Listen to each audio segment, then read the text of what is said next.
Zarb School. I've been here for 41 of the 50 years. It is my extreme pleasure and honor to introduce Ms. Kathryn Marinello, who received her MBA from Hofstra. I served as Kathy's thesis advisor at a time when there was a mandatory thesis. Graduate students we have there, but we haven't had that for quite a while. As an offshoot of her thesis, Kathy and I published a paper titled Understanding the Impact of Overall Company Management Style on New Product Planning, and it was published in the proceedings of the prestigious American Marketing Association Summer Conference. As faculty, it always makes us proud when a former student does so well, and despite a very busy schedule, is willing to travel from Minnesota to speak at her alma mater. It has always been a source of amazement to me that the better she has done, the more she calls me Dr. Evans. She has never called me Joel, and it's amazing. Okay. Today, Ms. Marinello is a senior advisor for Ares Management. Previously, she was chairperson, let me change the title there, President and Chief Executive Officer of Stream Global Services from 2010 to 14, and was Chief Executive Officer and President of Ceridian Corporation from 2006 to 2010. Before that, she served in a wide variety of senior roles at General Electric for more than a decade. She was actually CEO of one of their divisions, which was Fleet Services, and at the time it was part of GE Commercial Finance, from 2002 to 2006, and at GE Insurance Solutions from 99 to 2002. Ms. Marinello has been an independent director on the board of General Motors since 2009, and Thrivent Financial for Lutherans since 2014. She's been a director of AB Volvo, the Swedish company, since 2014, RealPage since 2015, and Nielsen Holdings since 2014. She also serves as a director of the Greater Twin Cities United Way and the Minnesota Business Partnership. She holds a BA in Liberal Arts from SUNY Albany and an MBA in Marketing from Hofstra.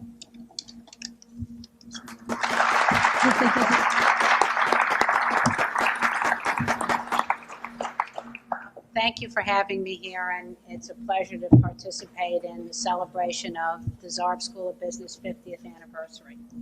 And I will always call you Dr. Evans. I can't help it. And I will always call you Dr. Berman.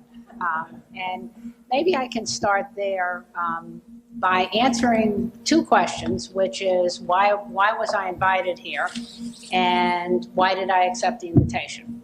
And actually, the first part of that, or let me go to the second part, why I accepted was Dr. Berman and Dr. Evans. I think it's important that when you have success, that you remember who helped you get those successes and you share that wealth a little bit.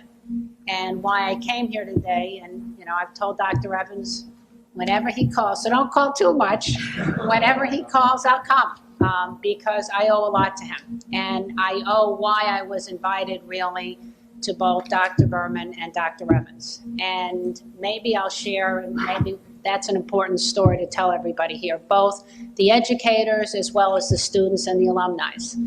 And where it really made an impact in my career was both of theirs passion for learning. And they took their job, to a whole new level. I'd gone to SUNY Albany, had been in classrooms with 300, 400, 500 people where you took lectures and you had no idea what the professor was talking about half the time. And I'm not sure they cared whether you knew one way or another. And I came here to Hofstra, where we had a much smaller classroom setting, and we had wonderful professors like Dr. Evans and Dr. Berman.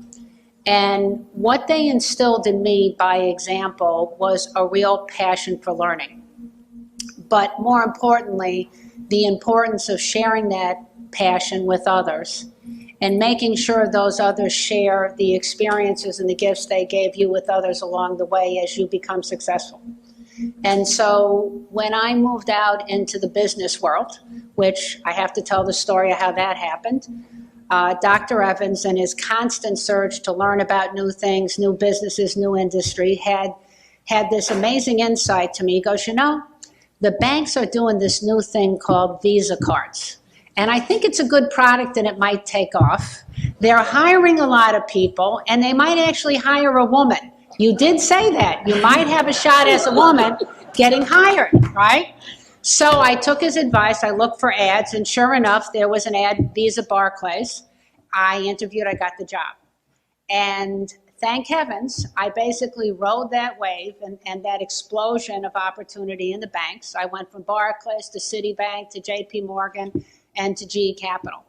And obviously, as you all know, that really took off. And honestly, if I hadn't gotten that advice, but also that show of confidence in me that I was worthy of a career, that I could be greatly successful, meant a lot to me. And obviously, you know, is a huge part of why I'm here today. But I think as importantly, if you think about when you ask CEOs questions like, gee, what keeps you awake at night? You know, what is it that you think are the keys to success? Usually there's two answers to that question: talent or lack thereof, and growth or lack thereof. So another area that I appreciate from Dr. Berman and Dr. Evans is the whole concept of growth and the importance of it. And unless you've had to restructure a company and laid off thousands of people, you really don't have an appreciation for what a lack of growth will do to a company. However, I never caused that issue. I had to fix it a couple of times. But what I can tell you is going out into the business role, besides valuing talent and understanding the best way to attract and retain talent, was to share learnings with them, to develop them, to hire a team of people who shared that same kind of joy and do great things, but put that energy into growth. And so growth is a process. Growth doesn't just happen. Growth takes things like distribution, takes things like the 4 Ps, takes sales efficiency, on and on and on. And now it's evolved into things like the net promoter scores that companies use. But he taught me, number one, that there is nothing more important in business, honestly, than growth. And number two, the way to achieve growth is through process, that there is work you have to do and there is magic to it. And that appreciation for growth ended up in me creating a fair amount of value for the companies I work for. So given the ability to attract and retain talent, given the ability to grow a company, I've been fairly successful.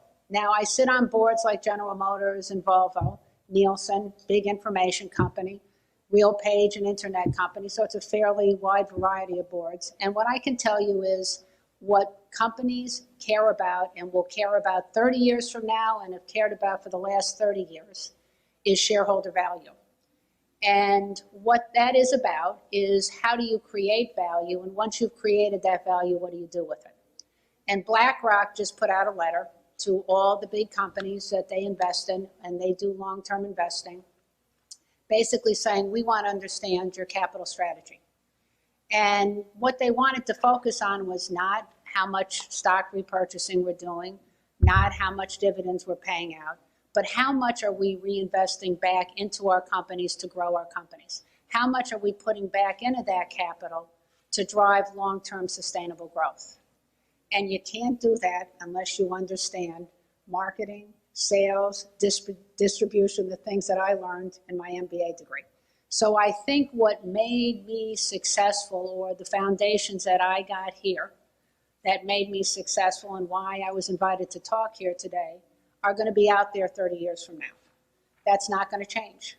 The value of leadership and talent, the value of growth, all those things, and how you do them really don't change, whether it's Nielsen's providing information on who buys what based on what advertising they see, or who buys what cars, or what construction equipment is used. All those things, it doesn't matter. The foundation and the skills that you use to drive growth around those things are going to be the same. And the talent you need and how you attract and retain the talent, that leadership skill, is going to be as much in demand out 30, 50 years ago as it is now. I think what will change is corporations' responsibilities to work with educators on providing more educators and talent like Dr. Berman and Joel Evans. I don't know where you guys came from and why you went into teaching. Oh. Dr. Evans, oh my gosh, he broke me down. in a moment of weakness. But, you know, where will schools go to find more great educators? The need for more advanced education is going to grow and grow based on what industries now demand.